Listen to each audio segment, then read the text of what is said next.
Long live the king! Long live the king!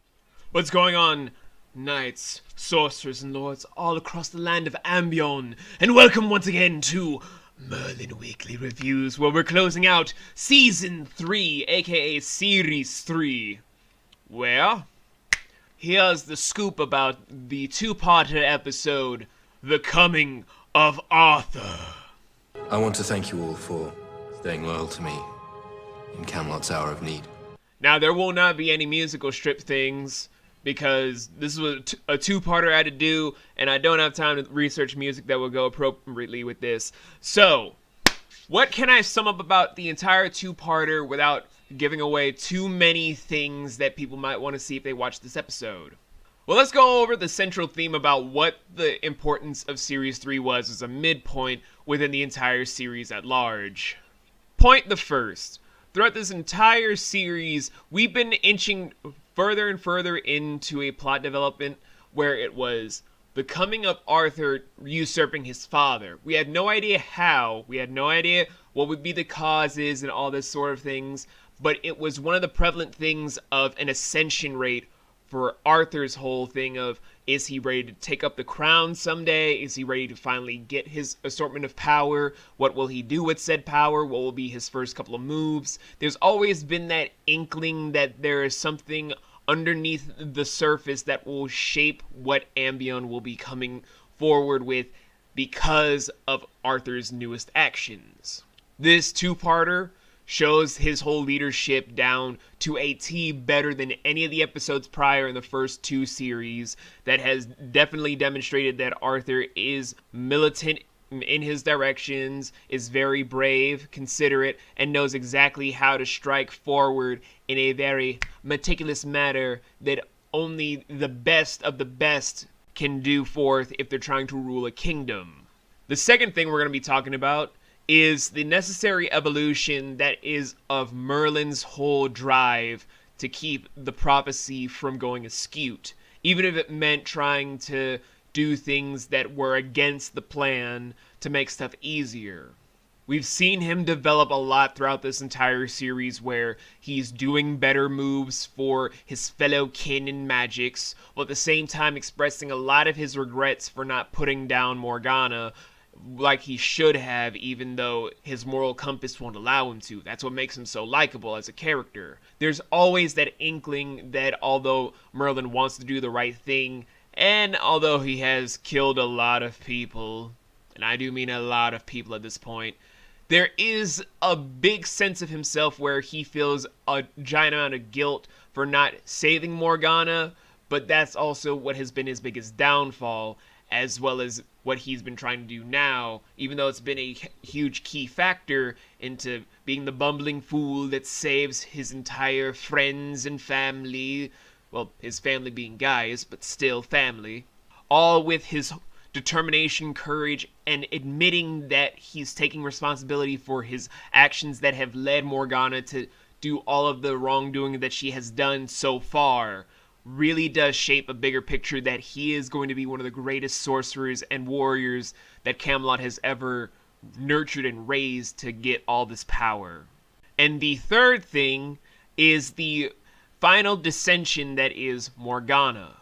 I'm using the giant triangle effect because I've learned a lot since doing some research about King Arthur, courtesy of Overly Sarcastic Productions. Where, since this is the make Morgana evil route from interpretations, they kind of struck it out of the park in style. And I do mean in style. Like, let's break it down like fractions. From the beginning of the whole entire show, Morgana was the devout child that only wanted to do right by her keeper of Uther, who only wanted her as his ward, which still disgusts me because of the original meaning for that word. But as time has moved forward, because of her magical powers becoming more and more prevalent, and her meeting her half-sister of Morgause, and being subjugated to drinking the Kool-Aid, which is stupidity, she has fallen deeper and deeper into the catacombs of depravity that have made her into a very worthy adversary for Merlin as a whole. Sure, she doesn't really realize that Merlin knows magic, even though it takes a blind man to put that 2 and 2 makes 4 analogy pretty obvious, but I digress. This whole two-parter was the masterpiece linchpin into the make Morgana evil.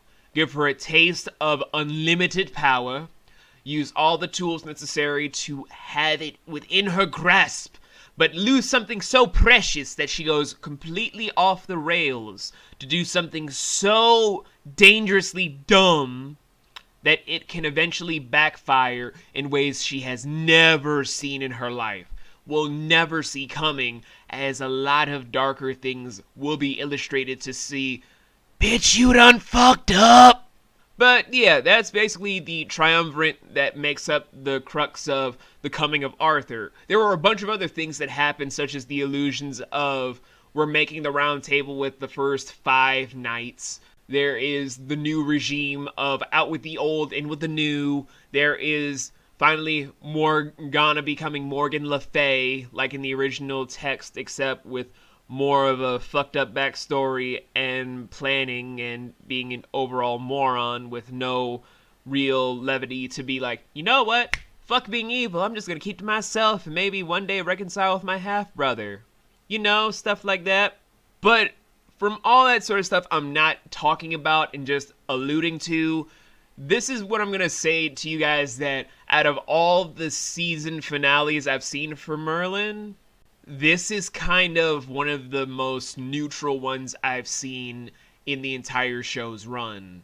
I don't mean that as an insult. It has a lot of amazing moments, a lot of great dialogue choices, amazing effects for what they were using as their budget, and even very good romance moments that were with 2 known couples that have been in the show. Wink, wink, nudge, nudge. So, why am I saying it's neutral compared to all the other season finales? Well, we gotta first put it in perspective. The first season finale had Merlin at his most terrifying. The second one had him trying to finally embrace his full identity as not only a sorcerer, but as a dragon lord. Using some powers that saved Camelot in a grand scale that not a lot of people expected to come, but was alluded to in a way that we can appreciate.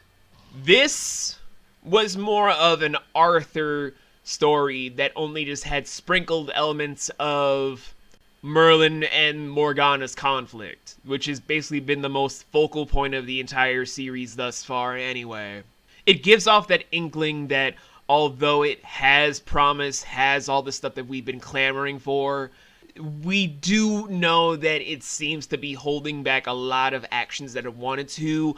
Maybe because of the rating of the television series, maybe because of the budget. Who fucking knows? All we know is it's neutral. Am I saying it's a bad season finale? No, not at all.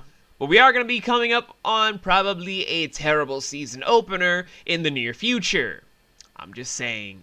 So, as my whole thing of the rating thing, I will say that it's an okay 2-parter. If you guys want to end off the thing of season 3 there to be like, oh, I gotta rewatch everything to see all the clues, it's a nice way to start. However, guys, since this has been the season finale of Merlin, I'm going to be giving this at least a 2-week break once again, but this time I'm going to be trying to leave out a poll for you guys in the comments below to just tell me what you'd want me to review in the 2-week spread after this. We can do a small little poll about what you guys want me to do, like maybe Buffy or revisiting Sense8 for about 2 weeks. Or we could do something entirely different, maybe do a Salem retrospective from seasons 1 to 3. I gotta re-review that anyway. We could do so many different series and so many different spreads of stuff. You guys just gotta let me know what you want me to talk about for the next 2 weeks before we come back to Merlin Series 4. But as always, young ones, I will see you glorious knights, lords, and sorcerers later on in the grand kingdom of Ambion.